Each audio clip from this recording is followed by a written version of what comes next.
Hey guys, oh, whoever said you need to be dressed for outdoors to go outdoors, they're liars. I'm wearing a mini skirt. I'm just kidding. Who even said that? Guys, there's a lot of shit going on right now. And I want to talk about how black women are treated. And I've talked about this like before on my page, but I don't know, maybe I'll get a better angle somewhere else. I didn't bring my tripod. But how black women are literally treated so insane. Like, I have been always well educated and outspoken, and I didn't realize until I became an adult that there was multiple,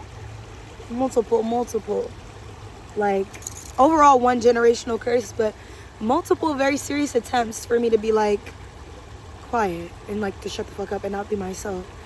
Like, even when I was a child, I've always been a talker. I mean, there's so much to fucking talk about. And my family, like, when we used to do road trips, they used to be like, oh, like, let's play the quiet game, just so I could stop talking. And I think about where I am now and how, like, I literally cannot not talk, because if I don't talk, then, you know, like Zora Neale Hurston said, if they kill you, you don't say anything about it, they're gonna say that you liked it. Obviously, I don't like discrimination. There's just so many capacities and ways that black women are disrespected, but we're the ones that are the most educated, the most equipped for things, and most people are just afraid of the fact that we know so much. But it's no reason to be scared. Like, I mean, I won't say no reason to be scared, like, I'm aware of my energy, but you should have your own energy. You should be aware of your own energy too, just like me. Like, most of the time people talk about black women, and literally it's everybody against black women. It's sometimes even black women against black women, like, bro. But I lost my train of thought before that, but it'll come back. I'm just so tired. Like, I'm tired. Like, I don't ever really feel as supported as much as I support other people. And this is not just a me, Jada, black woman thing. This is a black woman issue across the board, because we're always extending ourselves to help other people. We're always creating new, beautiful things. And bro, like, we're never like centered in the conversation, and we're the first to be on the chopping block. Like, literally last year, over 300,000 black women lost their jobs, and people are just like, oh yeah. Oh yeah, to who? Oh yeah, to what? And I'm just like, bro, like, the world would be nowhere without black women. Nowhere. I mean, childcare. Like, bro, white people didn't even want to raise their own babies, let alone now. You weren't even raising your own babies. You have black women raising your babies against their will, providing them with their breast milk when they don't even have the breast milk for the baby, the breast milk the baby needs. Because if you make the baby, you need to get a baby to breast milk. So thinking about slavery and how black women were told that they need to breastfeed babies. I see pictures of black women that were breastfeeding white babies. Like, no. And in my capacities as a student, as a leader, all the things, like, I am not a silent girl. I'm never going to be silent. Like, especially if I see injustices or problems, it doesn't even have to just affect me, which should be baseline for all of y'all, everybody. You don't need to be like, oh, like, yeah, like, you know, this really hurts me, so I'm passionate. No. One person going through something should be enough. If it's one person, you don't say it's systemic. But if you know it's multiple people, then you can say it's also systemic and a part of a larger issue. But one problem that arises is probably connected to a larger issue. Things are not isolated. Nothing is black and white. But like, so at my school, bro, like, the amount of Like, I literally breathe. This is no exaggeration. I breathe, and they've already formed some type of committee or some type of response team for me, just because that's how scared they are of the collective actions that I make on campus, that I do on campus. And I'm not even doing violent protesting. Like, I definitely support that, but I'm not a violent girl. Well, I am a violent girl, but I have not been violent. Very nice and polite, which against my better judgment, because these people don't deserve it. But I have, and people are like going to great lengths to silence me. Great lengths. Like, they send in one thing. Oh my god, it's literally the worst thing on. There's literally really bad things on earth, but this is literally really fucking bad, bro. Like, when people are scared to talk to me, like from administration or just period, because it's all across the board, all the offices, and when they're afraid to talk to me, which is not normal, by the way, because I'm very friendly and I have connections with a lot of different people. It's very easy to talk to me. But if you're weird and you're a fucking snake, don't even look at me or talk to me, because I'm not giving you my energy. My energy is sacred. So why would I share that with you if you literally don't even like me and I don't like you? But they're going to great lengths to silence me. But what I was saying about the biggest, like, really like a gag-worthy problem is, like, whenever, and this is since high school, whenever they feel like they can't talk to me or they're scared to talk to me, they send in a black woman. No lie. They send in a black woman to disarm you, to be like, oh, well, I understand what you're saying, but we have to follow the policy, and we have to do this, and we have to do that. First of all, quick check, baby. Who the fuck made the Constitution? Exactly. So you're talking about laws and policies and shit. All laws and policies are things that everyone made up. Everything that's here is just made up. We know that. But especially a fucking policy, because the policies are never put in place. Because policing in general is not ever going to favor black people. The history of policing, period, whether it's actual police or policy policing, bro, it's never going to favor black people. Because, oh, I didn't mean to hit you. But because the way that the system has been set up, inherently, majority of policies, rules, laws, regulations are rooted in anti-blackness. A lot of things are rooted in anti-blackness. A lot. A fucking lot. So, for example, like, literally multiple times they've sent black women to disarm me. Not even just in my multiple roles, because I wear many hats. And I swear to God, it's like clockwork, especially with civil rights work. I'm like, bro, and I know nobody wants you to do civil rights work, because they hate when people of color have rights. Women, children, people of color, literally anybody besides the ruling class, and white people that they like pass privilege to or whatever. Literally, don't play with me. Because at first, when I started to notice the pattern of like, oh, let me send this person here to disarm you, but low-key spy on you, bro, girl, I will curse you out, I will curse your boss out, I will cause everybody can get it. Because you can just meet with me, have a conversation, but people don't want to meet and have a conversation, and they want to frame you as someone who's aggressive and angry and black. And girl, I'm black. I can be aggressive about my goals and aspirations. I'm a very passionate person. And leave me the fuck alone.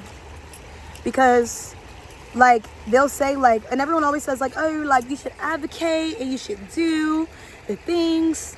They don't want you to do shit. They want you to be quiet. They want you to shut the fuck up. Especially as a black woman, right? Because if I was a white woman or any other race,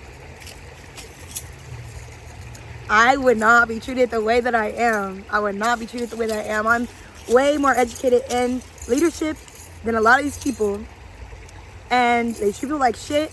And there's like so much white supremacy everywhere. White supremacy is everywhere. We know that. But it's literally to the point where I'm just like, I'm on that. And I've been on that. But I'm on that. Like,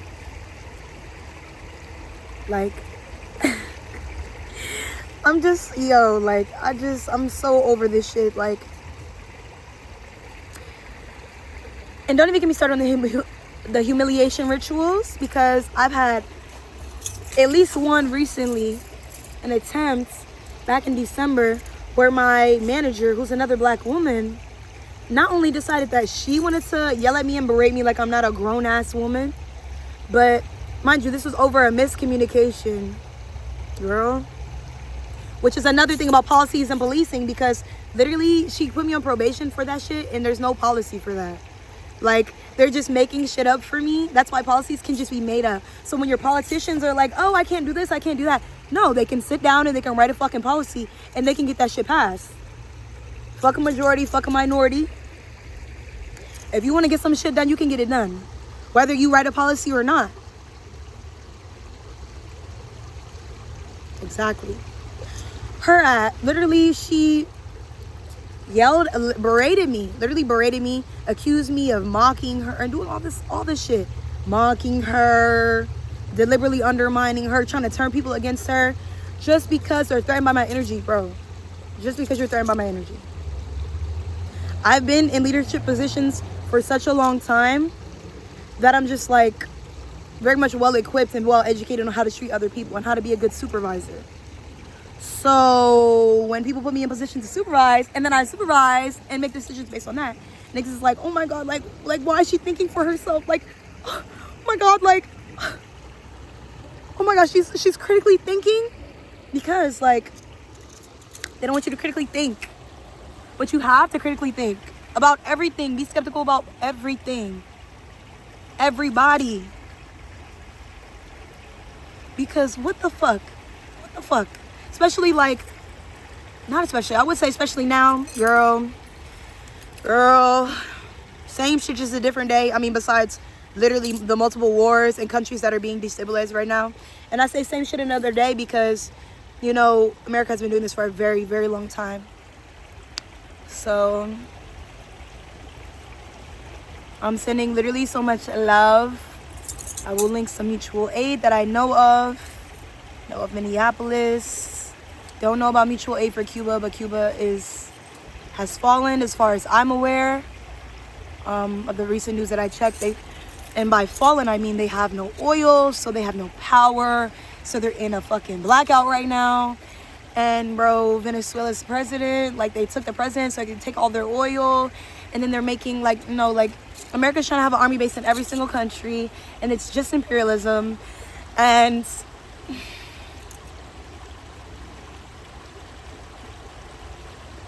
so yeah.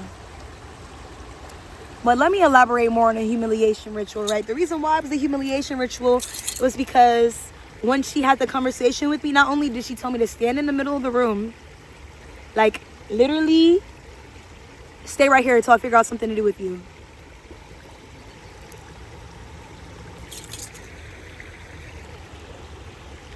Who are you talking to? Do I talk to you like that? No. Let me move my bangs so I can hear her. Are you good? Then after that, mind you, this is in a public area. She pulls me to this fucking vestibule with these glass doors. It starts going off. That's when she's saying, oh, like, you were mocking me, you were doing this, you were doing that. And then when I was like trying to tell her, like, that's just simply not true, she was like, I'm talking right now. Are you? Then, mind you, to make the ritual literally more top tier, she told all of her bosses beforehand that she was going to do what she did. So when I got there, mind you, this is in the span of 10 minutes. It's a miscommunication, mind you. The miscommunication is literally not even really real because, like I said, policies are made up. So literally she made up a new policy and we had questions, concerns, because we're the ones executing said policy. And she didn't want to take any feedback.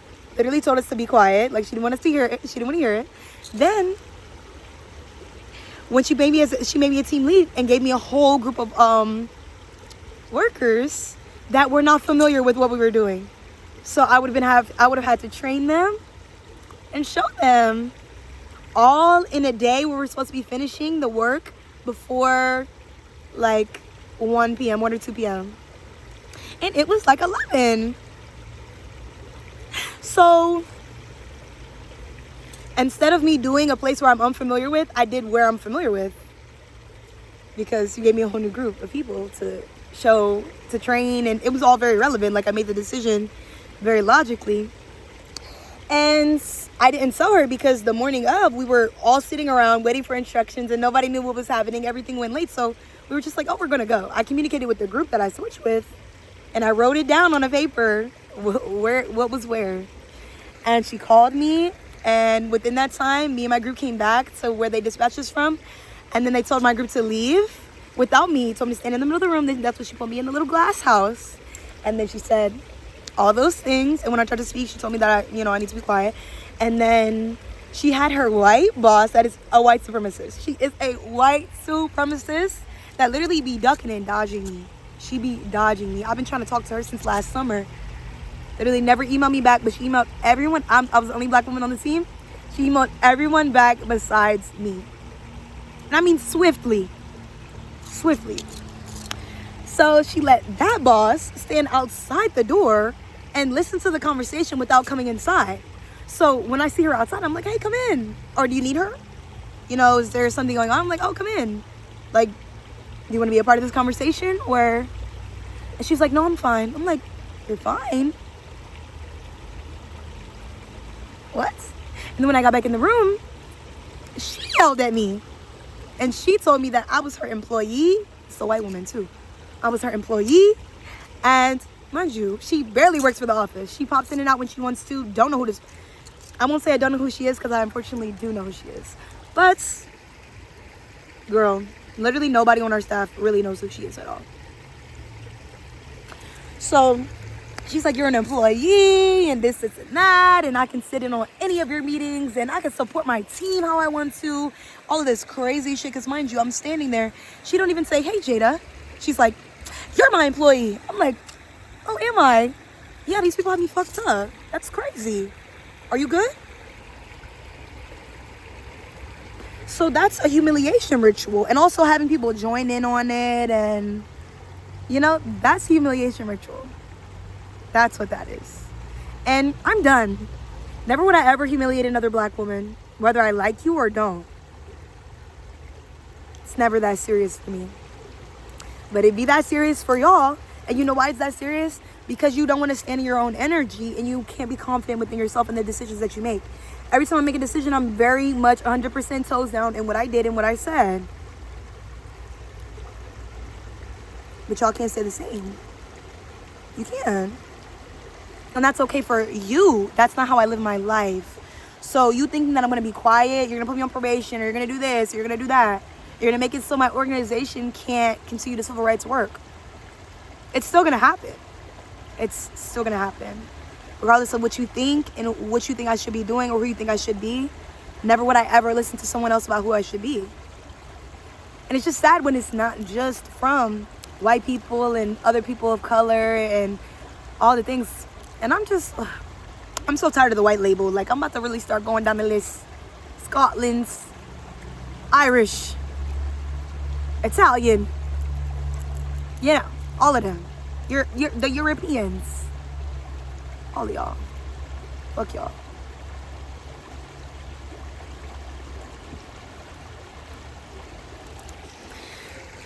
So, yeah. And this is a sign. Oh, hey, Bookie. But this is a sign to literally follow your light, follow your path. Fuck what anyone has to say about you. Fuck what anybody thinks that you should be doing. Fuck anybody, period. Like, you need community, yes. Find your people. But, no. I'm not going to say no. I'm not promoting isolation. But fuck them, for real. Like, life already hard enough. Like, and I also know, like, civil rights work has never been easy. It's never going to be easy. There's, like, literally people die over it.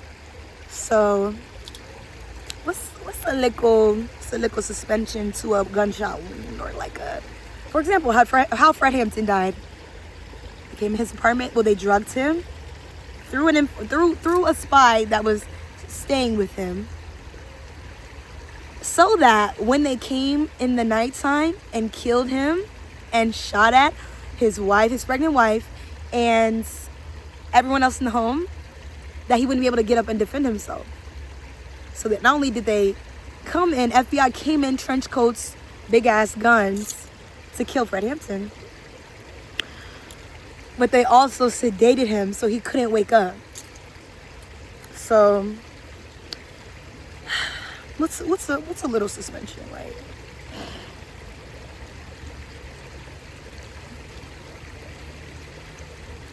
Yeah, I feel the wind, getting some chills as I say that. For real. So keep doing what you need to do. And this is a message to myself too, because it's so stressful. It's not even stressful. No, it is stressful. Not gonna downplay it. It's very much stressful. The class, school, work, all the things. It's very stressful. But you know, I know I'm divinely protected. I hope all of you guys are divinely protected. You're doing all the things you need to do to protect yourself. And that's all you can do. And believe in faith that everything's going to work out the way that it should. Because I do genuinely believe that. But that also doesn't mean that the things in between aren't going to happen. Which I've been learning and grappling with. Because it'd be nice to not be targeted because of who I am and what I stand for. But, you know, literally the history of Black women, African women across the diaspora. Like even how Breonna Taylor died. She was a police officer or correctional officer. Pretty sure. And they were just like, oh, I'm just gonna come in and kill ya. I thought it was somebody else, but just gonna come and kill ya. So, you know, I'm not gonna say really, what's some policies and, you know, trying to make it so we can't do our work. Like, what's that compared to death? Because you can always work around people trying to impede your progress. But death, it's like a one and done, you know. But, you know, also don't fear death. Death is not scary. Death is rebirth. We go through death all the time. All the time. And the British accent. But no, really, like, death is change. Would you rather grow or you want to stay the same? But, it feels so good to get that off my chest. Oh, y'all. That wasn't even all of it, but yeah. I hope you guys enjoyed this video. If you guys have been through a humiliation ritual, or you know what I'm talking about, it don't even have to be through Black women, but just know I'm here for you. I see you. To my Black women, I will always center us because we matter and our voices matter. You know, the girls don't like that, but who cares? Because it's not me and it shouldn't be you. Okay, so have a great day, stay safe, and I'll see you guys next time.